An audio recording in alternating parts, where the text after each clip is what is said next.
ಬೆಂಗಳೂರಿನಲ್ಲಿ ನೀರಿಗಾಗಿ ಈಗ ಹಾಹಾಕಾರ ಶುರುವಾಗಿದೆ. ಬಿಜೆಪಿ ಈಗ ಖಾಲಿ ಬಿಂದಿಗೆಯನ್ನ ಇಟ್ಕೊಂಡು ಪ್ರತಿಭಟನೆಯನ್ನ ಮಾಡ್ತಾ ಇದೆ. ಫ್ರೀಡಂ ಪಾರ್ಕ್ನಲ್ಲಿ ಬಿಜೆಪಿ ಪ್ರತಿಭಟನೆಯನ್ನ ನಡೆಸ್ತಾ ಇದೆ.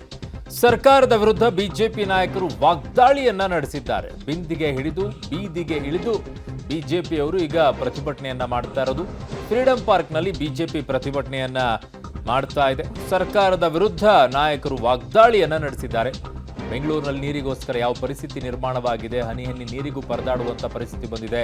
ಜನ ಖಾಲಿ ಬಿಂದಿಗೆ ಹಿಡ್ಕೊಂಡು ನಿಂತ್ಕೊಂಡಿದ್ದಾರೆ. ನೀರು ಬರುತ್ತೆ ಅಂತ ಹೇಳಿ ನೀರು ಸಿಗ್ತಾ ಇಲ್ಲ. ಟ್ಯಾಂಕರ್ಗಳನ್ನು ತರಿಸೋಣ ಅಂದ್ರೆ ಟ್ಯಾಂಕರ್ಗಳು ಸಿಗ್ತಾ ಇಲ್ಲ ಅಂತ ಹೇಳಿ ಆಕ್ರೋಶ.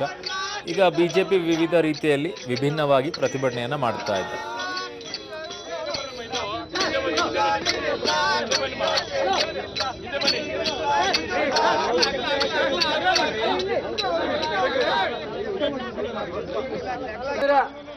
ದಯಮಾಡಿ ಎಲ್ಲ ಮಹಿಳಾ ಕಾರ್ಪೊರೇಟರ್ಗಳು ಬನ್ನಿ. 3 ಜಿಲ್ಲೆಯ ಮಹಿಳಾ ಮೋರ್ಚಾ ಅಧ್ಯಕ್ಷರು ವೇದಿಕೆಗೆ ಬನ್ನಿ. ನಮ್ಮ ಜನಪ್ರಿಯ ಶಾಸಕರು, ಮಹಾನಗರ ಪಾಲಿಕೆ ಸದಸ್ಯರೇ, ಮುಖಂಡರೇ, ಎಲ್ಲ ಮಹಿಳಾ ಮೋರ್ಚಾ ಪದಾಧಿಕಾರಿಗಳೇ, ಬೆಂಗಳೂರಲ್ಲಿ 1,40,00,000 ಜನ ಇದ್ದಾರೆ. ಇವತ್ತು ನೀರು ಕುಡಿಯಲಿಕ್ಕೆ ಇಲ್ಲ.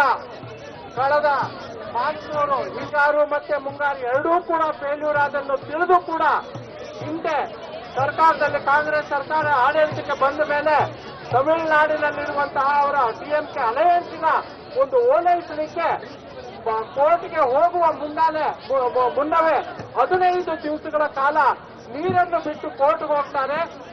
ದರಿದ್ರ ಈ ಸರ್ಕಾರಕ್ಕೆ 100 ದಿನ ತುಂಬುವ ಮೊದಲೇ ಈ ಸರ್ಕಾರದ ವಿರುದ್ಧವಾಗಿ ಆಡಳಿತ ಪಕ್ಷದ ನಾಯಕರುಗಳೇ ಹೈಕಮಾಂಡ್ಗೆ ಪತ್ರ ಬರೆದಿದ್ದನ್ನ ನಾವೆಲ್ಲ ನೋಡಿದೀವಿ. ಇದೊಂದು ಬೇಜವಾಬ್ದಾರಿ ಸರ್ಕಾರ. ತಮಗೆಲ್ಲ ಗೊತ್ತಿರಬಹುದು, 2023ರಲ್ಲಿ ರಾಜ್ಯಕ್ಕೆ ಆಗಬೇಕಾಗಿತ್ತಂತ ಮುಂಗಾರು ಮಳೆ ಕೊರತೆ ಮತ್ತು ಹಿಂಗಾರು ಮಳೆ ಕೊರತೆ. ಇದೆಲ್ಲ ಬಿಜೆಪಿಯವರು ಪ್ರೊಟೆಸ್ಟ್ ಮಾಡ್ತಾ ಇರುವಂಥದ್ದು. ಖಾಲಿ ಬಿಂದಿಗೆಯನ್ನ ಒಂದು ಮರಕ್ಕೆ ಕಟ್ಟಿಗೆಗೆಲ್ಲ ಹಾಕೊಂಡು ನೇತಾಕೊಂಡು ಭಿನ್ನ ರೀತಿಯಲ್ಲಿ ಪ್ರತಿಭಟನೆಯನ್ನ ಮಾಡ್ಕೊಂಡಿದ್ದಾರೆ. ನೀರಿನ ಪರಿಸ್ಥಿತಿ ಸರ್ಕಾರ ನಿಭಾಯಿಸೋಕ್ಕಾಗಲಿಲ್ಲ ಇವರ ಹತ್ರ ಅಂತ ಹೇಳಿ ಆಕ್ರೋಶವನ್ನು ಅವರು ಹಾಕಿದ್ದಾರೆ. ಅಲ್ಲೆಲ್ಲ ತಮಿಳುನಾಡಿಗೆ ನೀರು ಬಿಡ್ತಾ ಇದ್ದಾರೆ ಅಂತ ಆರೋಪವನ್ನು ಮಾಡ್ತಾ ಇದ್ದಾರೆ. ಇದು ಬೆಂಗಳೂರಿನಲ್ಲಿ ನಡೀತಾ ಇರುವಂಥ ಪ್ರತಿಭಟನೆ.